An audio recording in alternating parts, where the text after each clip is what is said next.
the Kyler Murray era in Arizona is over, why you shouldn't be celebrating it, and why the NFL media and the rest of the NFL world is telling on themselves. Let's talk about that and much more in this edition of the Ben Garcia Show. The Ben Garcia Show. Yeah. Woo. Best show in the land. Yup.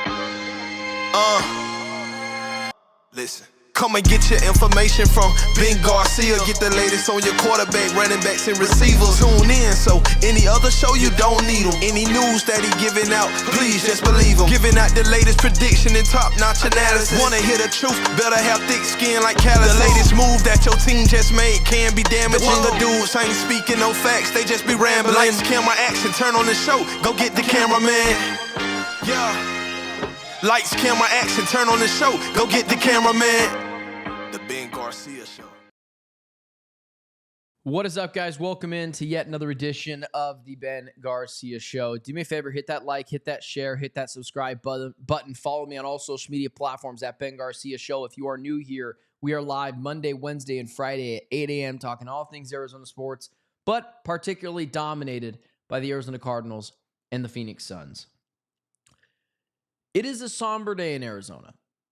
Regardless of how you feel about Kyler Murray, and remember, I am not only okay with this, I don't want to say rooting for it because that doesn't feel right, but I was ready to move on. And I want to start by saying this. There was this clip a long time ago, and I don't know if it was like Judge Judy or whatever. It was like divorce court. Or his paternity court or something like that. And in this particular clip I saw, this one woman was swearing to this guy who had dedicated this wife to this daughter, or to this woman, to this girl he thought was his daughter. And years have gone by, back and forth driving between across state lines and doing everything he can to be the present father while still working a job. And despite the mother continuously telling him, this is not your child, he didn't believe her. And it wasn't until the judge finally read out that he is not the father. And the woman who was the actual mom was celebrating it and ecstatic to be right, to be, I guess, liberated from this person. And the judge quickly snapped back into her and said, "What are you celebrating for? Your child is fatherless. At least this guy showed up. At least this guy tried. Maybe, and I don't know the optics of it. Maybe he wasn't a great father, whatever. But at least he was trying." And quickly the woman snapped back into shape, into reality, and understood, oh crap, my kid is fatherless. It's not 100 to 100%. It's not 100% compared to the Kyler Murray stuff yesterday. But there is some similarities. Kyler Murray is gone. He's no longer the quarterback for the Arizona Cardinals. There is no reason to be celebrating that. You can be excited for potentially what's next. But the moral of the story is your former number one overall pick, who you gave a boatload of money to, outright released. That is not something to celebrate. It's not something to celebrate. And that sucks, man. That sucks. I wanted to be done. I was ready to move on from Kyler. I was ready to see what's next, while still knowing that this isn't best case scenario. This actually is potentially one of the worst case scenarios. Now you're going to pay him $35 million this year to potentially play against you. Now, I applaud the Cardinals for this one thing. When you get in a breakup, or when you're about to break up, one of the reasons that's holding you back from this is you're worried that they'll go find someone hotter and better than you. And so you stay longer for the fear of them doing better But during that duration of time, while you're together, you guys are just both unhappy. It's better to rip the Band-Aid off, not pay attention to what happens with Kyler Murray, and figure out your own stuff. And so, it's just how I feel for it, man. It's just how I feel with it. This is not a great place to be for the Arizona Cardinals. Losing your former... This isn't DeAndre Ayton. My guy Alex Clancy said this on the Cardinals Squad show yesterday. This isn't Goldschmidt. This isn't Ayton. Or I guess I shouldn't say. This isn't Booker. This isn't Goldschmidt. This isn't Shane Doan. This isn't even DeAndre Ayton. DeAndre Ayton, when you moved on from him, you knew it wasn't going to work elsewhere. There were some DeAndre Ayton truthers out there who were trying to tell you it was the Suns' fault, not DeAndre Ayton's fault. And it's almost always the player's fault. Almost always the player's fault. And it's not even that. Because I don't know if Kyler's going to work elsewhere. I think the NFL world has spoken on Kyler Murray. He was the 12th highest paid quarterback. And everyone that's interested in him now for $2 million a year, whatever the veteran minimum is, everyone that's interested in him now wasn't interested in him when he was the 12th highest paid quarterback. Which tells me Kyler's a lottery ticket to a lot of these teams. They think he's got potential, but they're not banking on him being their franchise guy. Otherwise, they would have just traded for that contract. Made the Cardinals eat some of the money. They didn't even do that. But this is no celebratory matter. You are quarterbackless with no hope in sight, really. Even if I'm okay with the Malik Willis thing, even if I understand the rationale, even if I would overpay to bring him here, there is no guarantee that it's going to work. None. In fact, I'm more on the idea 75% chance it probably won't work. I just think it's worth the risk.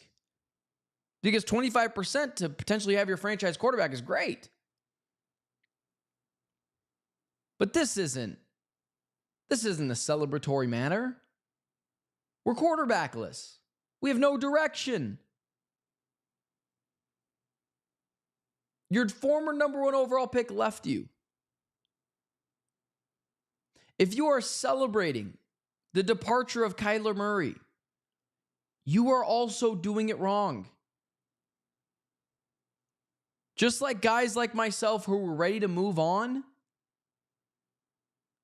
this isn't a great day for us.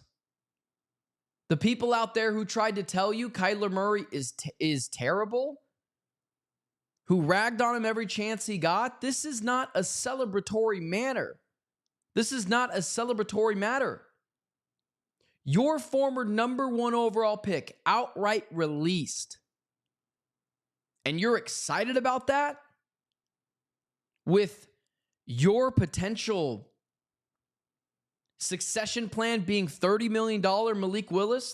Even if I'm okay with the deal, and even if I'm okay with the risk, it's still no clear plan.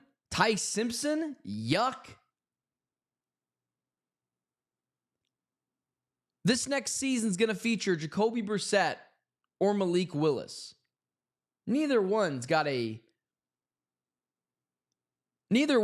great, track record of being awesome.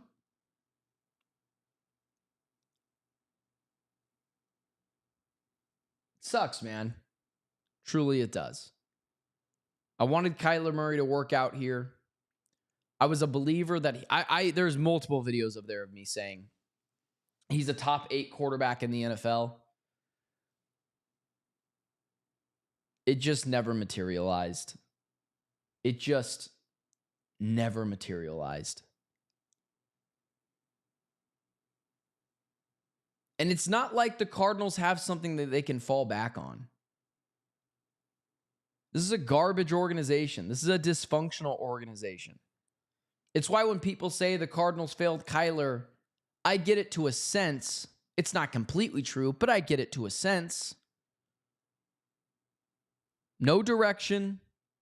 You're quarterbackless with praying that someone works out for you next year in the draft, or $30 million to Malik Willis, or forcing the issue with Ty Simpson?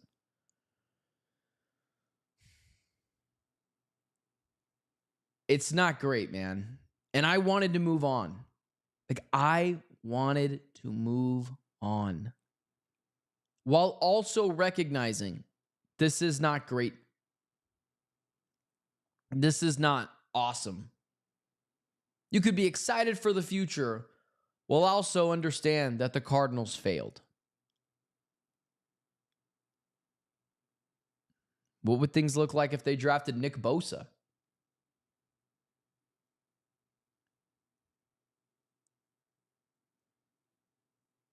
Sucks, man. I wasn't sure how I'd feel when Kyler Murray officially got cut, but I'm definitely sad because you just wanted him to materialize, and he just never did. He just never did. It was time to move on. It was time for a divorce. But even more now than ever, it's time for the Arizona Cardinals to turn the page.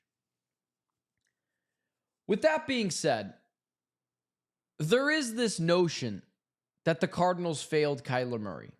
Now, this is where I'm going to piss off both sides.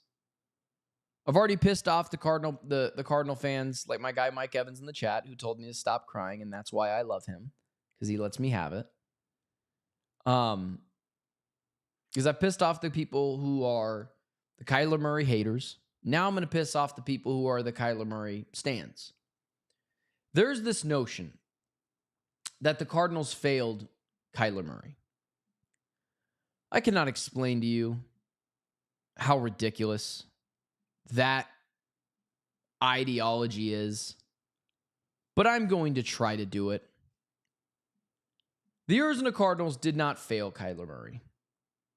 If your star player needs an elite offensive line, if your top, I guess I should say it like this, if your top 10 quarterback that you believe if your quarterback that you believe is top 10 wholeheartedly, that is your guy through and through, top 10 quarterback, and is going to be a perennial all-pro type player, perennial Pro Bowl type player, make an all-pro or two, that's fine. But then you can't say, well, what was wrong with his offensive line? What was wrong with his running backs? What was wrong with his whatever? The idea that Kyler Murray was failed by the Arizona Cardinals is ludicrous. It's complete and utter nonsense. Kyler Murray had his fair share at being the quarterback for the Arizona Cardinals. 7 years is more than enough time to show that you can be consistent. This is just some of the things that the Cardinals did for Kyler. This is just some of them. They traded for DeAndre Hopkins. They traded for Zach Ertz before he was washed. Don't try to play the revisionist history. They traded for Kenyon Drake. They traded for Hollywood Brown. They drafted Michael Wilson. They drafted Marvin Harrison Jr. They drafted Trey McBride, Paris Johnson Jr., not to mention he had Christian Kirk too. They signed Yoda Froholt. They signed Zay Jones. They hired Cliff Kingsbury for him, then fired Cliff Kingsbury for him, and then gave him a new head coach and a new general manager. No, it wasn't perfect for Kyler Murray, but the Cardinals did more than enough to support him to be a consistent top 10 quarterback. Now, did the Cardinals do everything correct? Absolutely not. But they went out and got players like J.J. Watt.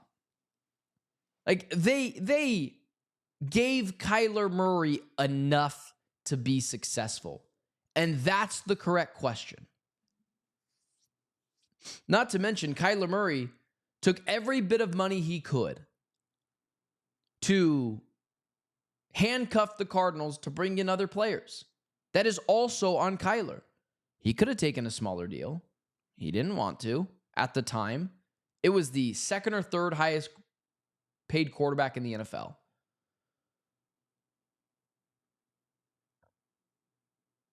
I feel like I'm taking crazy pills when when we talk about Kyler Murray. And the reasoning for that is, here's the thing that frustrates me with the media. The same thing, here's the thing that frustrates me with the national media. The same thing happened with Drew Petzing. The exact same thing happened with Drew Petzing. ESPN, Fox Sports, CBS, all the national sports news outlets had absolutely no interest in talking about the Cardinals or even acting like they existed. But when Drew Petzing was fired, the entire NFL world, it felt like, was backing him and tried to convince you they watched every piece of data on Drew Petzing when they were lying. Me and Benjamin Slowick went after each other on social media for this. He tried to tell me, well, Drew Petzing's going to be awesome. Interesting. That's really interesting. Because I don't remember you talking about the Cardinals ever. Now you're an expert? You're going to tell me? I watched the games. I watched all of it. Don't try to tell me what I already know. Because I can promise you, I watched more of the Cardinals than anyone at FS1, than anyone at ESPN, than anyone at CBS. And that's not just me. That's probably you too. And all the other outlets out there, Arizona Sports, PHNX, Locked On Cardinals. This isn't me flexing. It's me. This is the team I cover. And you're going to tell me about the team that I cover when you have showed me consistently you're not interested in talking about them. You're not interested in watching them. BJ Rich, don't worry. I'll get to your comment. I'll get to your comment in just a second. It feels like I'm taking crazy pills. Because the entirety, I knew people didn't watch the Cardinals, but I didn't realize just how little of, or just how minimal of people watch the Cardinals. I already knew that people didn't watch the Arizona Cardinals outside of Arizona, and honestly, they barely watch them in Arizona.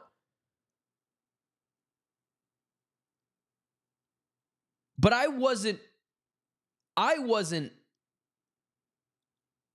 guess I wasn't clear on just how minimal, or I guess I didn't understand just how minimal people watch the Arizona Cardinals over the past 7 seasons. There's a reason why Kyler Murray never worked. And it's not because the Arizona Cardinals failed him. They gave him more than enough pieces to be successful. That notion, that ideology is stupid. I mean, DeAndre Hopkins, Trey McBride, Christian Kirk, Paris Johnson Jr., Yoda Froholt. Like, they gave him enough to be successful at a top 10 consistent clip. They did. The reason why Kyler Murray didn't work in Arizona, from someone who actually watched every snap of his career, was because he is an inconsistent quarterback. He is perfectly, consistently inconsistent. His peaks, Kyler Murray at his best, there are not 5 quarterbacks better in the world than him. The problem is, Kyler Murray at his worst, there is maybe not 5 quarterbacks in the world worse than him. He did too much of this up and down roller coaster. And in the NFL, you have to be consistent. It's why I said, if I get less of Kyler Murray's peaks, but none of his valleys or limited valleys, I'll just take that version of Kyler. But he was never capable of doing that. How many different times did he start off the season, 10, 11 weeks, fantastic, and then completely fall off a cliff? I didn't forget about 2024, when he was actively the reason why the Cardinals did not make the playoffs that year, throwing game-losing interceptions against the Panthers, struggling to score on the road against Seattle, throwing multiple interceptions, losing both games against Seattle, barely beating the Patriots at home due to some phantom calls. The score wasn't as close as it says. He was consistently inconsistent. And that has nothing to do with the Cardinals not adding another wide receiver for him. Not to mention, post ACL, this is just an opinion, but to me, he seemingly feared to get hit. Seemingly feared to get hit. How many times did we see ridiculous intentional grounding penalties? Remember the one against the Titans? Where he just kind of gets rid of the ball because someone's about to lay him out? How many times did Kyler Murray fall down in the pocket because he felt the pressure of the pocket collapsing? And unfortunately, he used to be an awesome deep ball thrower. Now, statistically, he's one of the worst. I believe his height is a clear disadvantage. I don't think he can see over the field. After hearing Brock Purdy say he struggles with that, and Tua Tagovailoa say he struggles with that, both guys who are smaller than Kyler, I might add. Both guys who are bigger than Kyler, I might add. I think Kyler's got problems with it.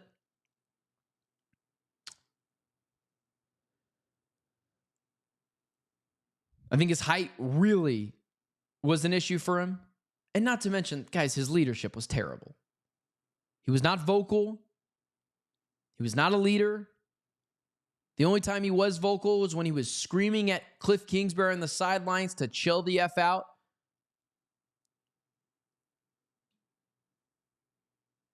I mean, come on. The scrubbings of his social media during contract negotiations, tell me if Dak Prescott's ever done that. The demand letter when it was time to get his extension from Eric Burkhart, his agent. I feel like I'm taking crazy pills. Kyler Murray didn't succeed in the NFL because of Kyler Murray. Does he go elsewhere? Get better coaching? Does it work for a year? Yeah, maybe. But let me tell you this, the Minnesota Vikings, if Kyler Murray needs all of that to succeed, a great defense, a good offensive line, good wide receivers, one or two running backs, then he ain't the top 10 quarterback you think he is, Chief. Because after next season, he's going to get paid again. And what happens when quarterbacks get paid? They don't get all the same weapons they had before. It is...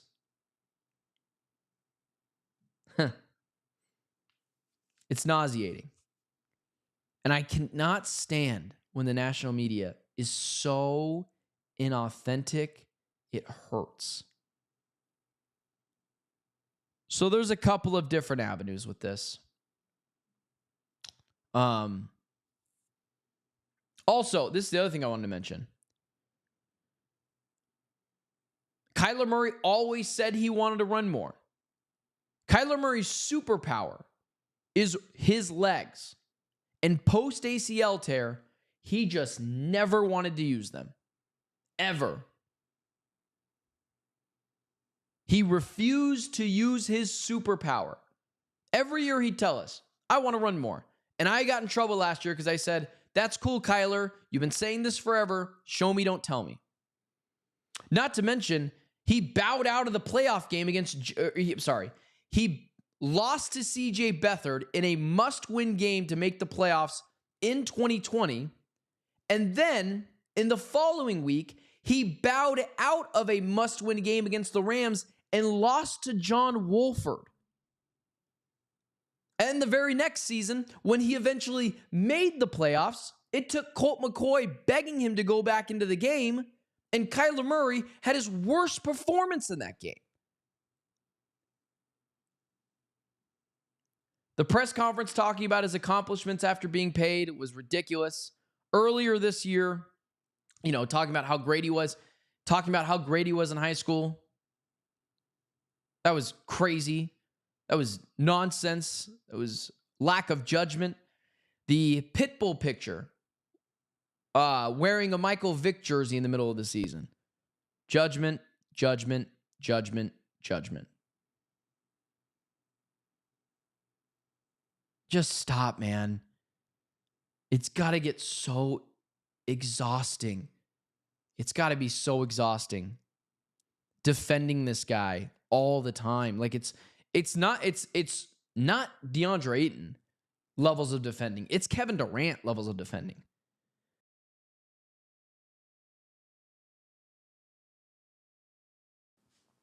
Sorry. I'm allergic to quarterbacks that can't take responsibility. Sorry, that was mean. I'm sorry, that was mean. It's Kevin Durant levels of, it truly is Kevin Durant levels of not copium, but defending. But the difference is, like, Kevin Durant is a top 10 basketball player of all time, in my opinion.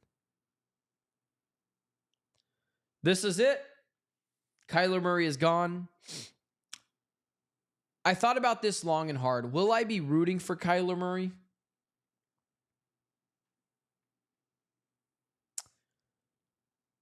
I can't say that I'll be rooting for him, but I can't say I'll be rooting against him either. Will it hurt if he's awesome and wins a bunch of games in the playoffs and wins a Super Bowl? Yeah, it will. I'm really skeptical that that's going to happen. I'm really skeptical that that's going to happen. I don't think he's going to grow 4 inches overnight. Kyler Murray is gone. Showed up one day in the dead of night. Sayonara, buddy. As for my prediction, I think he's going to go to the Jets. I think Kyler Murray is going to end up going to the Jets. The Vikings are in cap hell. They're going to have to shed a lot of that. They're going to have to shed a lot of salary just to bring him in. The Atlanta Falcons, Kevin Stefanski feels like a no-nonsense guy, similar to Kevin O'Connell with the Vikings. I don't think Kyler Murray is a Kevin O'Connell guy. I don't buy that. You know, John Middlecoff on his show, 3 and Out, mentioned something I think is genius, and it's so frustrating because I'm like, I watch the guy all the time, and I couldn't come up with that take. It is a brilliant take. If Kyler Murray was smart, he would go to Kansas City and try to rehab his career for a year. Mahomes tore his ACL. Maybe Kyler gets 3 or 4 games to start, gets that Andy Reid stamp of approval. He'd be a massive hot commodity next year. And so, yeah. Brian, you've got me tripping here. The Vikings, I know he's only going to cost NFL salary cap by team. Give me one second. Let me look at Spot Track. If I'm not mistaken, they're in the red. So you might be right. Yeah. See, I was right. The Vikings are $46 million in the red. They have the least amount of cap space in the NFL. They have to shed $46 million of cap space just to get at even. Then they can sign Kyler Murray. Like, you can't go into the season in the red. You have to cut salary. So, yeah, like that. I don't buy Kyler Murray to the Minnesota Vikings for a couple of reasons. One, they are $46 million in the red. They are $51 million in the red in effective cap space. They are negative $46 million in the cap. Okay, golly. They have negative $46 million in cap space, and in effective cap space, they are negative $51 million. They have to shed so much money just to bring Kyler Murray in. And at that point, okay, let's see what Kyler looks like after they have to shed some of their talent. Not to mention, Kevin O'Connell does not strike me as a Kyler Murray guy. He just simply does not strike me as a Kyler Murray guy. Also, that division plays in Chicago and in Green Bay Packerland. Very cold weather cities. wet, snow, sleet. Is he going to survive in that division? We'll see. Also, if Kyler goes to the NFC North, is he still the worst quarterback in that division? Caleb Williams, Jared Goff, and Jordan Love, still by far the fourth best quarterback. I just don't buy him going to the Vikings. And then I look at some other teams. The Steelers. That's interesting. But I don't know if Mike McCarthy feels like he has such a tight leash on him that he needs to make something happen now. I think they're going to give Mike McCarthy the year, get to the 2027 NFL draft, and be able to hand select his guy that he wants to mold into his quarterback for the future. I don't think that there's a tick-tock there to make it happen this season. The Atlanta Falcons, maybe. That would be interesting. They've got $8 million in cap space. I like their weapons. But similar to Kevin O'Connell, Kevin Stefanski seems like a no-nonsense guy. Also, Drew Petzing is from Kevin Stefanski's coaching tree. And remember, everyone told me, you can't hire that guy because he's too close to Drew Petzing. Does Kyler Murray want to run the Drew Petzing offense again? Does he? And so with that being said, I think he goes to the New York Jets. I think Kyler Murray ends up with the New York Jets. I think it's his clearest path to start. They have $74 million in cap space. And I think the Jets will do the best job whining and dining him because they are so desperate to save their jobs in New York in Aaron Glenn. I think Kyler Murray ends up a part of the New York Jets. They've got some weapons, Breece Hall, Garrett Wilson. And I think the Jets will do everything. Bend over backwards. They did this with Aaron Rodgers to appease and accommodate Kyler Murray, whose judgment I think is not great. And I think ultimately that's where he goes. And I don't think it works. And if he does go to the Jets, sayonara, man. You better brush off that Major League Baseball contract because you're going to be playing with the A's soon if you do that. Okay. I want to get some of these comments in the chat. My guy, Michael Evans, never won a singular playoff game. Yep, that's absolutely right. That's why I wanted to move on from him. My guy, Jay Castle, good morning, brother. But my guy, Jay Castle, at least with Willis, there's a chance it might work. Yep, that is the shot in the dark that you're taking there. I think it's totally fine. Problem is the haters see Kyler Murray as a problem, not the 94 years of failure. Oh, man, and don't worry. As long as Michael Bidwell is here, there'll be more seasons of failure. Michael, been a Packers fan for 2 years because the Cardinals are a gutless, pathetic organization. We can agree to that, Michael. We can agree to that. I always thought in the back of my mind that if Murray failed with the Cardinals, he would go to baseball, but I guess it's been 7 years since he played it. That's true. I love Kyler until he scrubbed his Insta from card stuff for a new contract. Dude, his people are the worst. The people around him during that contract negotiation, mainly his agent, crazy. All right, here's BJ Rich. Are you crazy? They've done nothing but fail him since he came. You must be crazy. You can't be consistent if you don't have a competent OC. You must be crazy. Who calls the freaking plays? Okay, so it was Cliff Kingsbury's fault. Then he went and had success in Commander Land. And then it was Drew Petzing's fault, who then immediately got a job with the Detroit Lions. One of the better OC jobs. They fired Cliff Kingsbury. They brought in Jonathan Gannon. They gave him DeAndre Hopkins. They gave him Zach Ertz. They gave him Zay Jones. They traded for Kenyon Drake. They brought in Paris Johnson Jr. They signed Yoda Froholt. Christian Kirk was here. Okay. Screaming to the ether, man. If you don't think they did enough, then you're going to hate, when the Vikings have to cut a bunch of players or restructure a bunch of contracts to keep them. What are you sipping on, big dog? Coffee. Because I am a father, and I got 3 hours of sleep last night. I'll tell you what. I get a lot of crap on social media because social media is a cesspool. Not from everyone. You guys, everyone's always awesome in person too. But I got to tell you, Being a father has made me care even less what people have to say.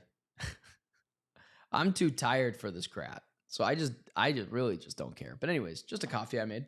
Wow, you really are a Kyler hater and giving Cliff and Petzing a freaking pass. Okay. Sounds good. There's offsetting language in the NFL. They'll have to restructure players to have like $30 million in cap space. Yeah, we'll see how that works. Cliff isn't even calling the plays anymore. Yeah, because Cliff's an idiot. But not many quarterbacks get second and third and fourth and, 7th chances. With that being said, guys, the Kyler Murray era is over. We're done with it. We've rid ourselves of it. I'm not going to thank him for his service because there's nothing to thank him for. And I'm not going to curse him on the way out. The Cardinals need to focus on themselves. Windshield window, not a rearview mirror. Look forward. Quit looking in the past. With that being said, guys, I'm here Monday, Wednesday, and Friday, 8 a.m. to talk all things Arizona sports, but it's dominated right now by the Arizona Cardinals and the Phoenix Suns. Maybe the Arizona Diamondbacks give me something to talk about soon. Do me a favor, hit that like, share, subscribe button. Appreciate you guys tuning into this edition of the Ben Garcia Show, and I will talk to you guys on Friday at 8 a.m. Thanks for tuning into the Ben Garcia Show. See you guys Friday.